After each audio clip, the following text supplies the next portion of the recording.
किसानों के हित में मध्य प्रदेश सरकार का महत्वपूर्ण निर्णय।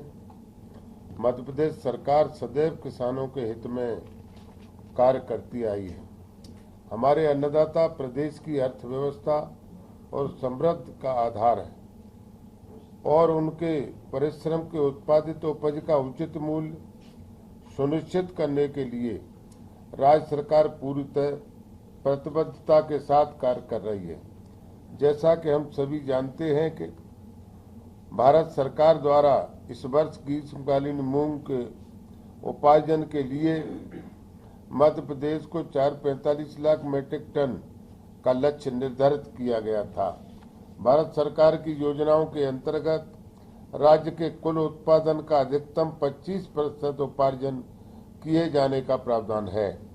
भारत सरकार के इसी नियम के अंतर्गत निर्णय लिया गया था कि प्रदेश के मूंग उत्पादन किसानों से उनकी उपज का 25% न्यूनतम समर्थन मूल्य MSP पर उपार्जित किया जाएगा।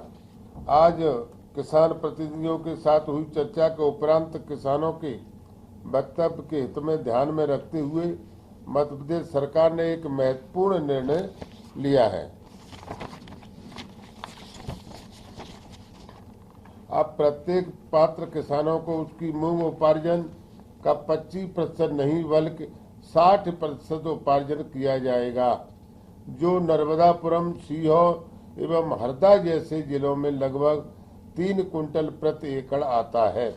यह निर्णय तत्काल प्रभाव से लागू किया जाएगा और हमारे प्रयास रहेंगे कि अधिक से अधिक किसानों को इसका लाभ मिले। किसानों को सुविधा को ध्यान में रखते हुए सरकार ने स्लॉट बुकिंग की अवधि 10 दिन बढ़ाने का निर्णय लिया है। अब किसान 30 जुलाई के स्थान पर 10 अगस्त तक स्लॉट बुकिंग कर सकेंगे। इसी प्रकार उपार्जन की अंतिम तिथि भी 10 अगस्त से बढ़ाकर 20 अगस्त तक की जा रही है।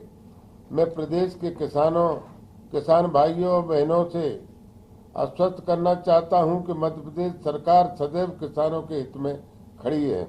जहां तक खाद्य विपणन के लिए लागू की गई ई-टोकन व्यवस्था से संबंधित शिकायतों और व्यवहारिक समस्याओं का प्रश्न है, यह व्यवस्था राज्य शासन ने एक महत्वपूर्ण सुधार और आने वाले समय में इसके किसानों को काफी सुविधा दिलाने का लाभ मिलेगा। चूंकि यह एक नई व्यवस्था है, इसलिए प्रारंभिक स्तर पर सामने आ रही है। समस्याओं को देखते हुए माननीय मुख्यमंत्री ने कृषि उत्पादन आयोग की अध्यक्षता में एक उच्च स्तरीय समिति गठित करने का निर्णय लिया है। यह समिति ई-टोकन व्यवस्था से जुड़ी सभी व्यवस्थाओं का परीक्षण कर राज्य सरकार को अपनी सुविधाएं प्रस्तुत करेगी। समिति की अनुशंसाओं के आधार पर आवश्यक सुधार तत्काल किए जाएंगे। सुझाव प्राप्त होकर सुधार होने तक MSP ई टोकन से खाद्य व्यवस्था तत्काल प्रभाव से स्थगित की जा रही है। जय जवान, जय किसान, जय अनुसंधान।